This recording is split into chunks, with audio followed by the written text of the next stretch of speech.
Hello বন্ধুরা, কেমন আছো? আশা করি ভালো আছো আর আমিও খুব ভালো আছি।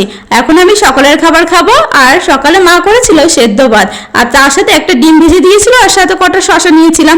তারপরে খেয়ে দিয়ে এই যে সকালে বাসনগুলো আমাকেই ধুতে হলো। আর মা বাবা দেখো গরুকে স্নান করাচ্ছে, এত গরম পড়েছে যে গরুও সহ্য করতে পারছে না। তারপর দেখো মা উঠোন লেপতে শুরু করেছে আর এখানে দেখো রাজমিস্ত্রির কাজ করতে গেলে রোদের মধ্যে কত কষ্ট করতে হয় তাদের। এইদিকে বৌদি দেখো তার ছেলে রিমোট গাড়ি নিয়ে নিজেই খেলা শুরু করেছে আর এবার বৌদির খেলা শেষ হয়ে গেছে, এবার অব্র নিজে খেলা শুরু করেছে দেখো।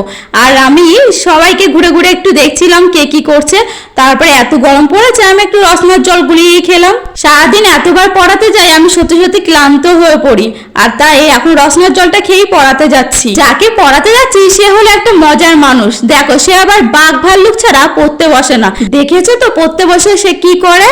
অনেক কষ্টে তাকে পড়িয়ে এসেছি, এখন আমি বাড়িতে যাচ্ছি আর বাড়িতে চলে এসেছি। বাবা বেজে বিছুলিগুলো কাটছিল গরুর জন্য আর আমি স্নান করে এসেছি, এখন পুজো দিয়ে খেতে বসবো। আজ মা রান্না করেছে তেলাকচুর আগা মাছ দিয়ে আর হলো ঢেঁড়স আর এদিকে বড়া করেছিল। এই দিয়ে এই দুপুরের খাবারটা শেষ করলাম। গরমে মশলা ছাড়া এটাই ভালো খেলাম। আর বিকাল হয়ে গেছে, এখন আমি যাব ঘর ঝাড়।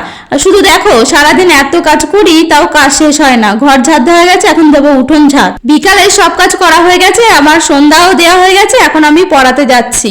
আমি এসেছিলাম অস্মিতাকে পড়াতে আর অস্মিতাকে কখনোই আমার বকতে হয় না। এখন বাজে 7:30 আর আমার পড়ানো হয়ে গেছে। আর আজকের ভিডিওটা তোমাদের কেমন লাগলো অবশ্যই জানি।